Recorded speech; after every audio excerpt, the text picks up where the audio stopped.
All right, so we're going to talk about our last solution method today, simulations, go over the terminology, talk about some data issues, look at some common probability distributions. Probability distributions are sort of the distinguishing factor of simulations that allow us to model uncertainty, and then look at a few examples. In terms of terminology, we're going to go through each of these items one by one. So I'm going to start by the first set of items, and you have a variety of different ways in which, or not a variety, but a few different ways in which these different constructs or features of simulations can be referred to. I've used the term that Simulate uses in its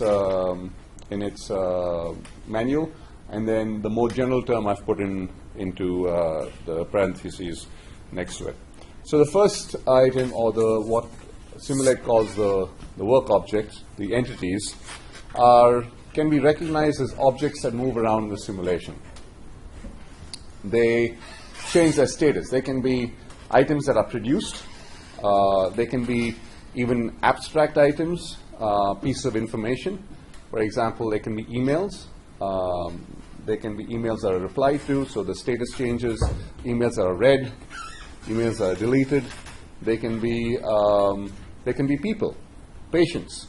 A patient that comes in, critical condition, and then the status changes once they see the doctor, and they either improve or they get worse. So you can have those status changes.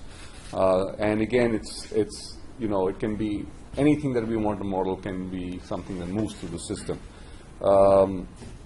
Entities will affect each other, will affect other items in the simulation. For example, if you have people queuing up to use some service in a post office, for example, the more entities that arrive, they're going to delay the other entities that arrive behind them, right? Also, an entity can take a long time to use a resource that is, say, somebody serving them, either the bank teller or a post office employee, or using a machine, and that will delay all the other entities behind them. So the entities can affect each other. They can also affect the other items in a simulation. For example, if you have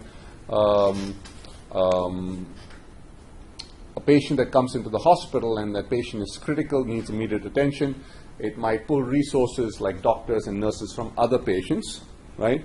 And that causes those patients might also have their statuses change and might require to pull additional resources to them. So these things can interact. So these complex interactions are really very powerful in a simulation, allows us to do some really complex modeling procedures. What generally we will see when we start building simulations is we have to start creating an entity. Okay, so there's always a creation module in any simulation. So we create an entity, then entity arrives. And we have to tell the simulation what is the arrival pattern of the entity. Remember, we looked at the simulation example of the ATM. We said that customers arrive every 1 to 6 minutes, right?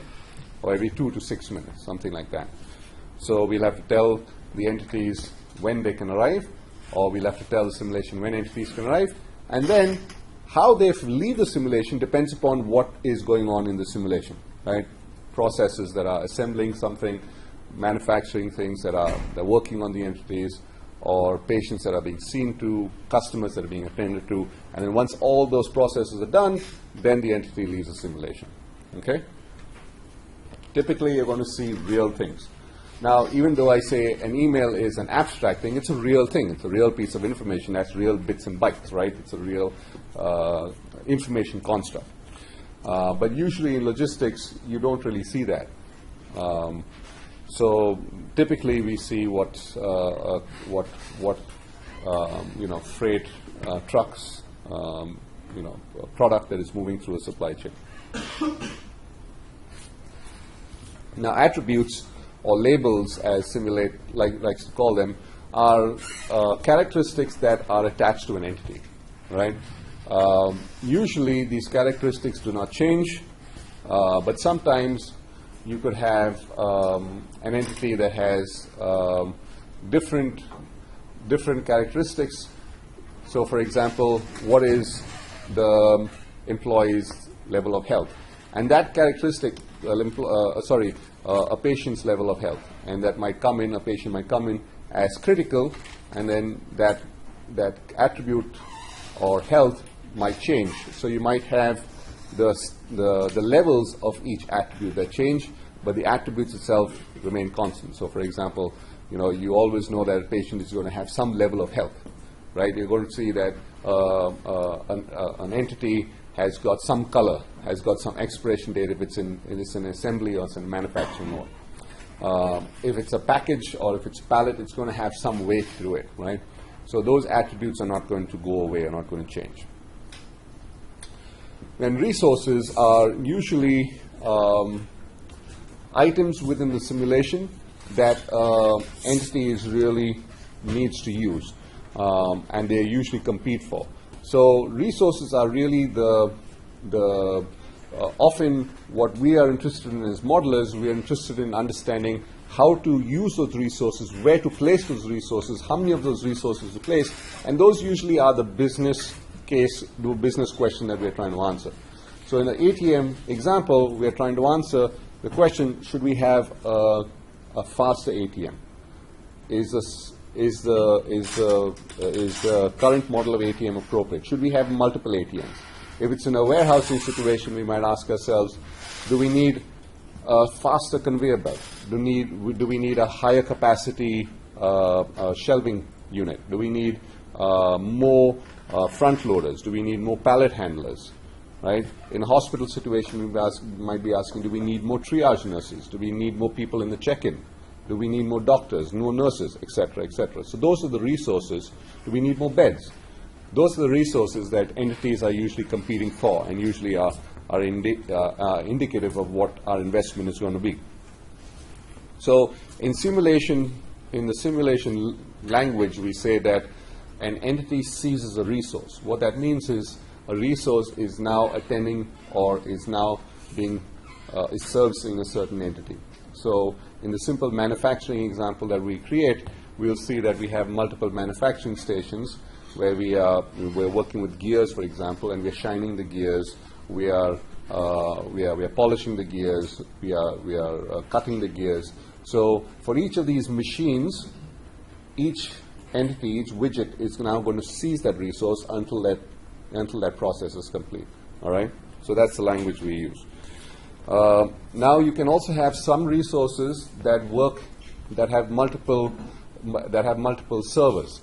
So think about a post office situation, right? You walk into the post office, you have a single queue, right?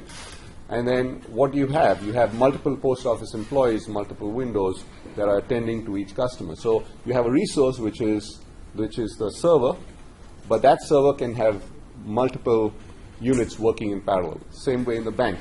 Same way in many situations. If you think about a virtual queue, so we've called into customer service, right? That customer service center probably has 100 employees, and you're put in queue. You don't know which employee is going to come free, right? And that is now going to, you have 100 units of servers that are going to service your particular phone call. So you can't, so you have some resources that have multiple units. Now variables are really what the analysts are interested in. The variables help us to collect information that help us to answer the question that we're asking. So in our simple ATM example, what would a variable be? A variable would be how long is the wait time, right? How long is the queue, right? Those are simple variables that we want to collect. In a hospital scenario, we might ask, how long does it take for a patient to be seen?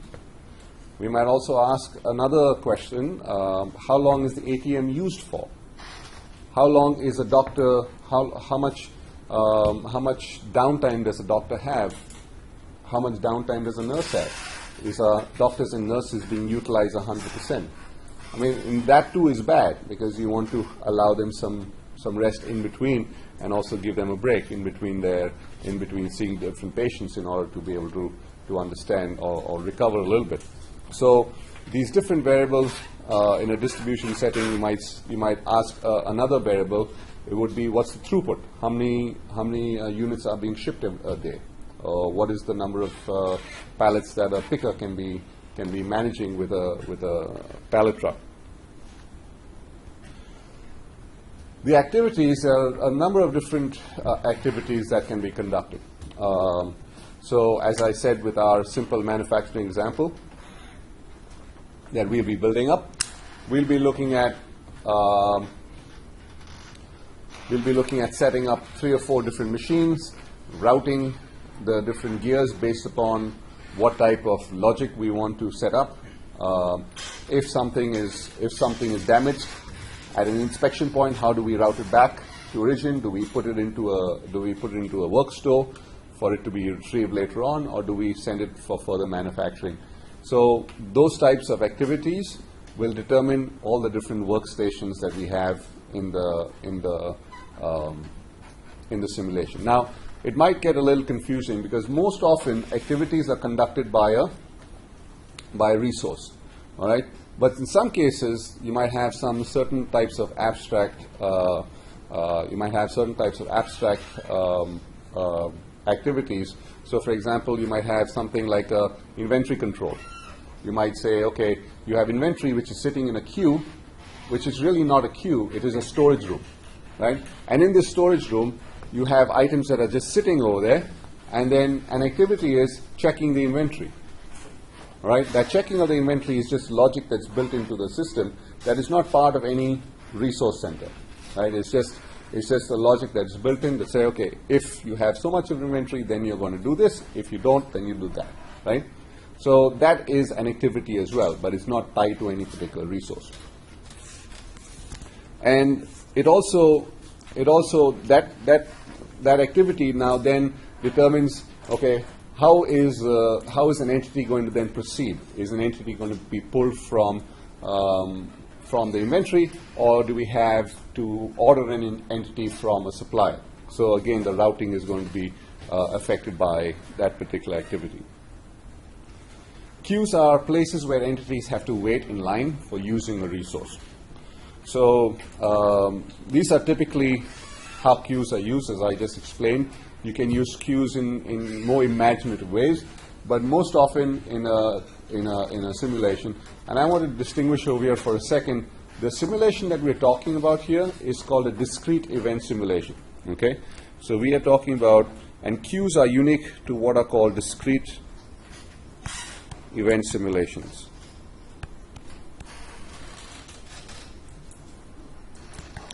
Now you also have what are called Monte Carlo simulations,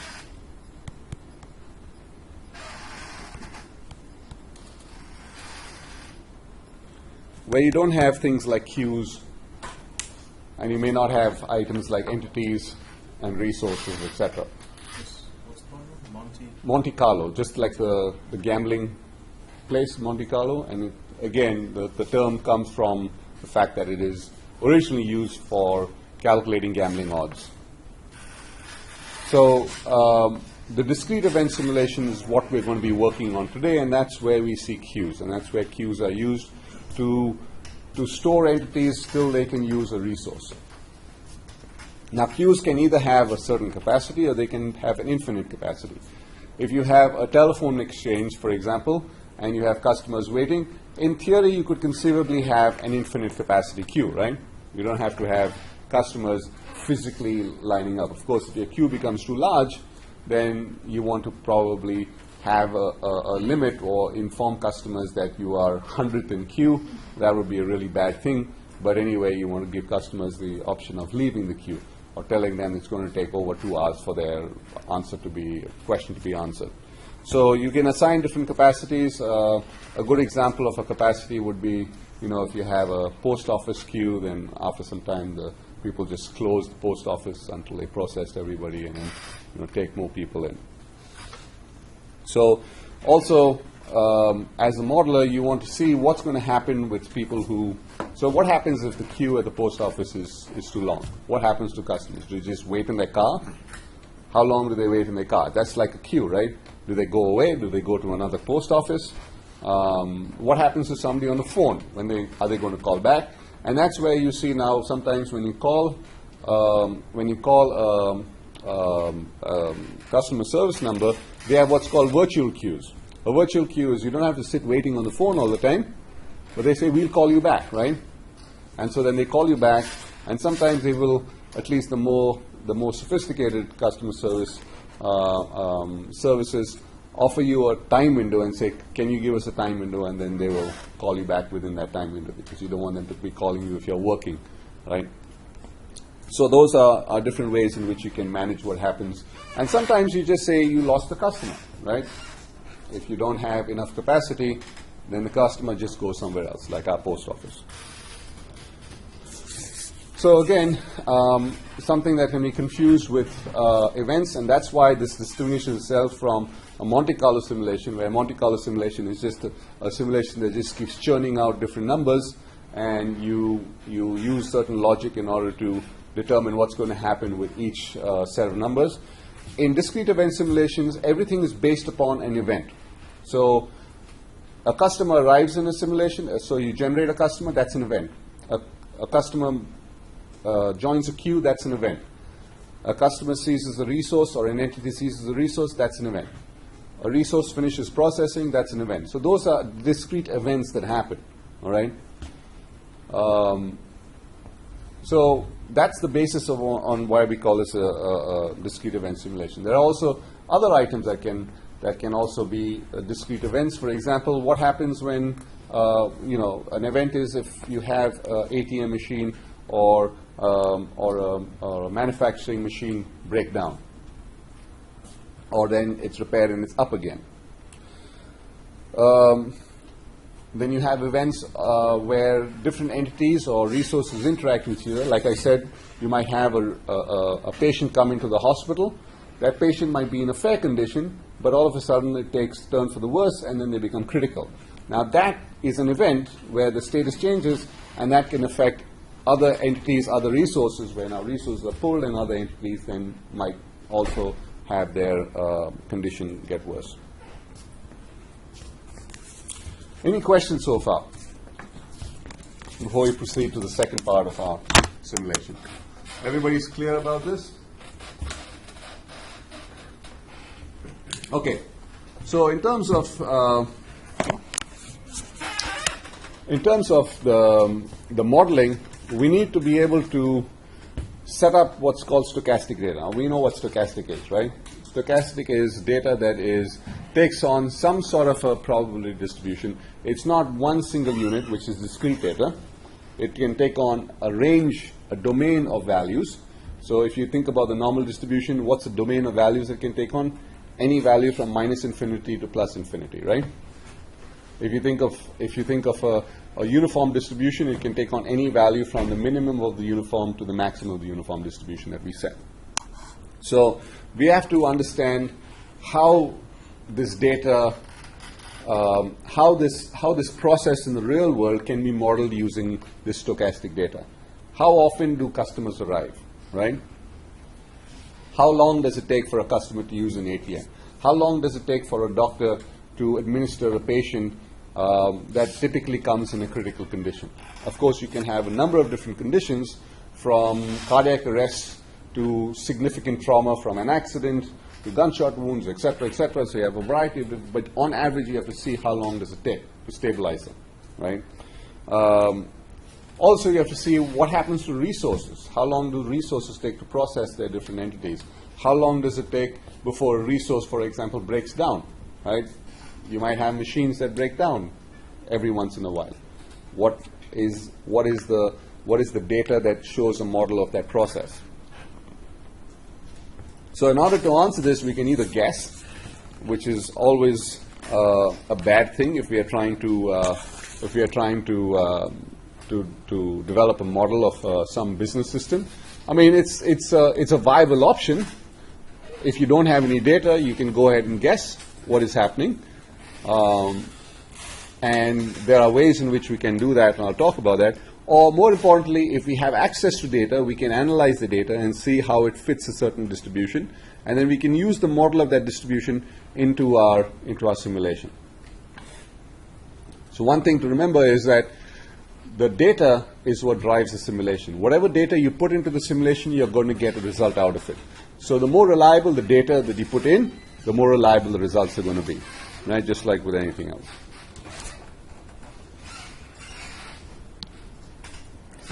So these are some common distributions that we are going to talk about. You've probably come across the normal distribution. We talked very briefly about the uniform distribution, right? So I'm going to go over some of these, and these are the way in which we typically model different activities in the simulation. So starting with the uniform, you have two parameters. You have the minimum and the maximum, or A and B.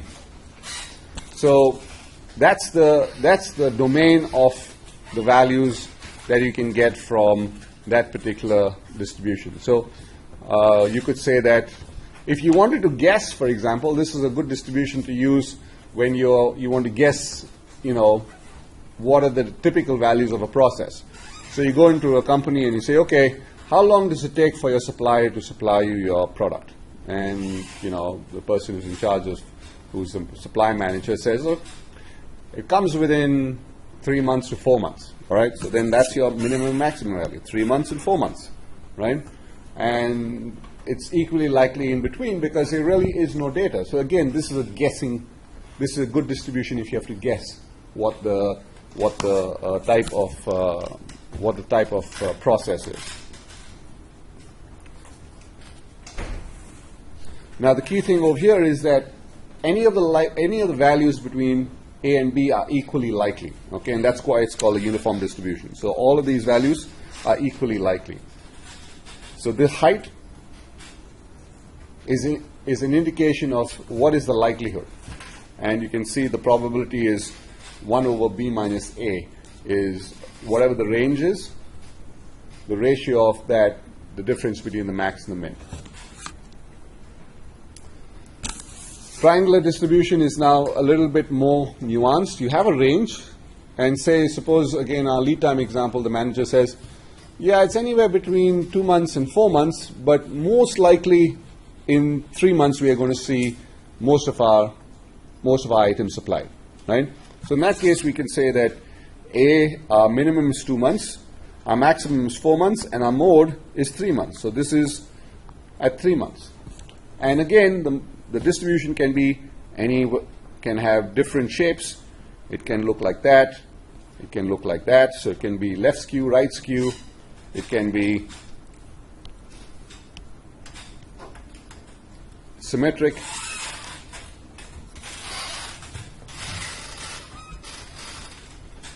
It can even be a right angle triangle where the minimum or the maximum is equal to the mode, right?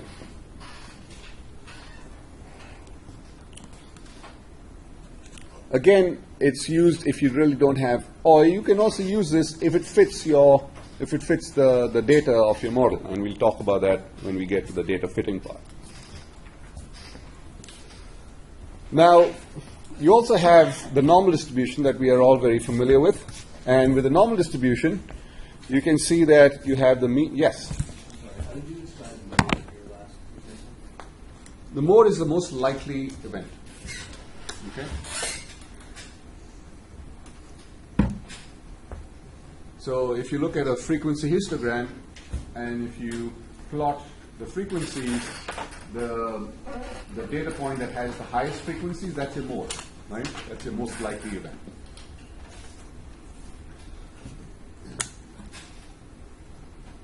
Oops. So a normal distribution is very often a commonly used distribution, and it is very intuitive. It has a mean value, and it has a variation or a spread value, and it's easily understood. It's bell-shaped. One problem that you have is that it can generate negative samples. So what does that mean? If I'm trying to use a uniform distribution to try to model a process, say for example lead times. Lead times cannot be negative, right? Yeah? If I'm trying to model a process that has only positive values, then the normal distribution is going to generate negative values because you have the negative infinity domain that it extends up to.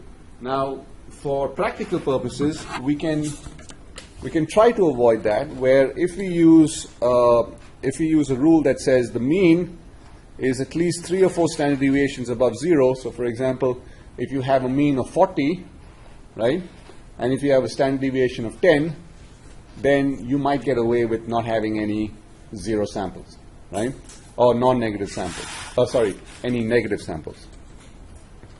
There's also this problem where, in some cases, you cannot have a 0 value.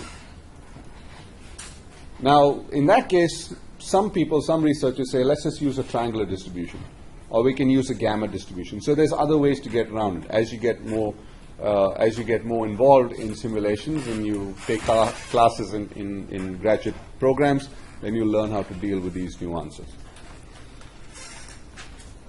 Then you have the exponential distribution, and the exponential distribution has a domain range from 0 to infinity. So it can take on any value from 0 all the way up to infinity. Now the average of the parameter that we use to model this distribution is called the beta parameter, and the average value is going to be that same beta parameter. Now, because of the likelihood of the low likelihood of occurrences, especially in this range over here, we can often use it to model breakdown time. So we can say that after a certain amount of exponential distribution, so we can say that at the right tail, that is how we see exponential distribution. That's how we see the breakdown process taking place. So there is a very low likelihood of the breakdowns taking place, but it does take place every once in a while. It also is used to model interarrival time. So all of this, so you can say that most often you see 0 people. Sometimes you see, this is or there are people that arrive most often at 0 minutes from each other, 0 time units from each other, and so on. And then the further you go, there are fewer people or there are fewer occurrences of people arriving within, say, longer time units between each other. The Poisson distribution is now what's called a discrete distribution. So why is it called a discrete distribution? Because you only have discrete values. So, for example, these values have to be discrete numbers. In this case, they are all integers.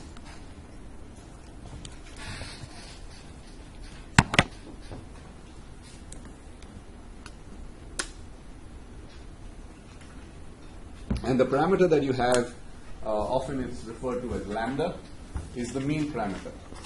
And the mean and the variance are equal in this particular distribution. So the mean is equal to the variance. That's a special characteristic of the Poisson distribution. The Poisson distribution is actually related to the exponential distribution. And now if you saw that the exponential distribution is talking about the interarrival times, if you actually look at any slice of time, the number of events that are happening, so the number of people that are arriving in any slice of time, is a Poisson distribution. So if you have the interarrival times that are distributed according to exponential distribution, the number of people that are arriving in any slice of time, that's a Poisson distribution. Okay? And that's also used to model random batch sizes. So if you have items that are arriving at an exponential arrival rate, then the Poisson distribution is used to model what is the random batch size of arrivals. So if you're talking about orders coming, customer orders coming in, how do we batch customer orders as they come in?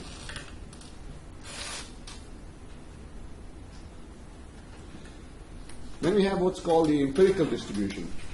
So the empirical distribution now is where we go in and we say we have this data set, and as you will see a little bit later on in our exercise, we're trying to fit one of these 12 or 16 distributions, probability distributions to our data, and none of them fit. Okay, because, for example, if you take a probability distribution that looks something like this,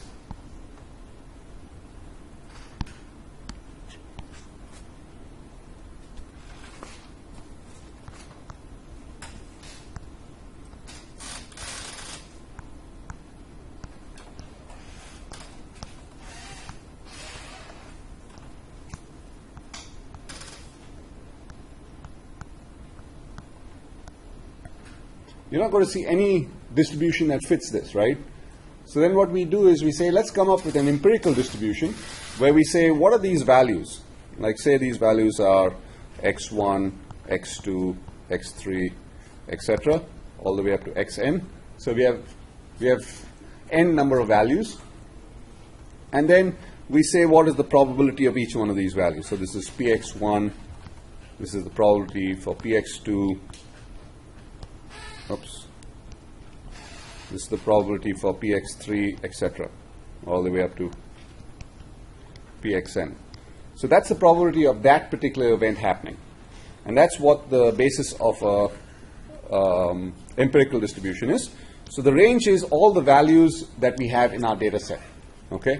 So for example, with our supplier, we actually go out and calculate, we collect our lead time, or we look at our invoices and we see, okay, for each of these invoices, we are placed on this date. This is when we receive the items from the suppliers.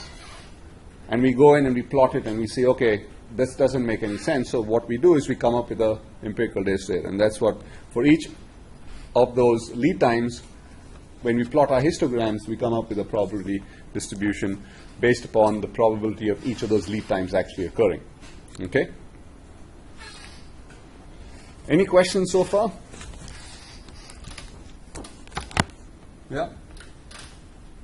So as we go through some of this, I think some of these distributions will become a little bit more clearer, and we can do some more examples if you want to.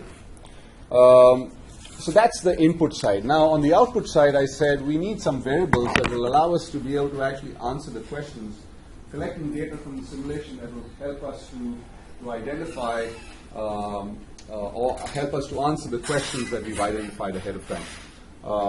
So what is the waiting time? What is the distribution of waiting times? If the average waiting time is 6 minutes, but our distribution looks, so going back to, so we have a waiting time that says our average waiting time is, say, 2 minutes.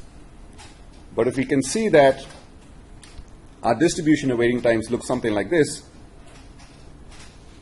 with a long right tail, then that's a problem because we have some customers that are waiting for probably as long as 20 minutes, right?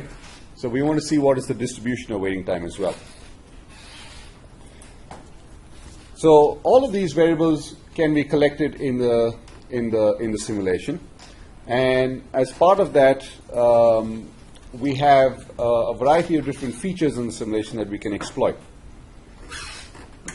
So one of those factors, one of those features is what's called the output analyzer. So the input analyzer is what we're going to take a look at next. We look at the output analyzer in the next class when we actually build a simulation, but we'll look at some examples.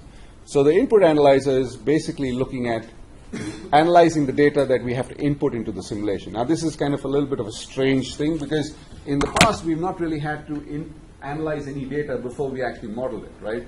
But simulations, because of their complex nature of trying to model uncertainty, we have to make sure that the inputs, which are uncertain themselves, fit a certain model, or they fit another feature, for example, an empirical distribution that we can enter in easily.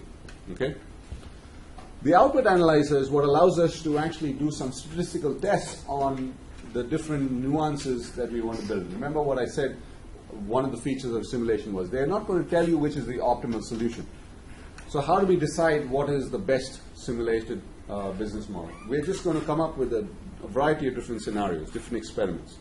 So for an ATM experiment, we could come up with an ATM machine that has a processing time of 1 to 6 minutes, Or we could have an ATM machine that came up with a processing time of 2 to 4 minutes.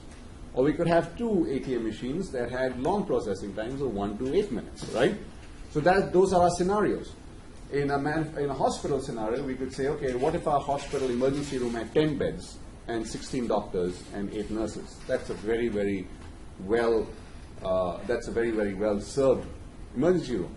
But typically we have 6 beds, we have 4 doctors, 8 nurses, and maybe 2 triage nurses. Okay? Then we could add resources, subtract resources, and then those will become our scenarios, right? So that is how we would then go in and do an output analysis and say, okay, based upon scenario 1, scenario 2, scenario 3, what's the average waiting time? Is it statistically different from these other scenarios? Right? Where is the waiting time the least? Is it significantly different? And when we say significantly different, we have to talk about confidence intervals.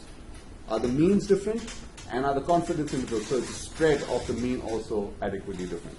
So that's what the output analyzer helps us to do.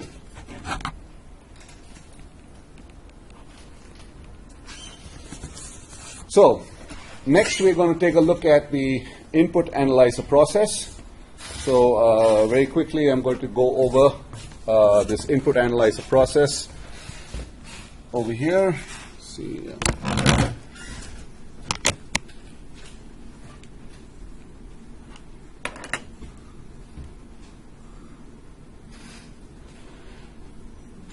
Let's pause this here.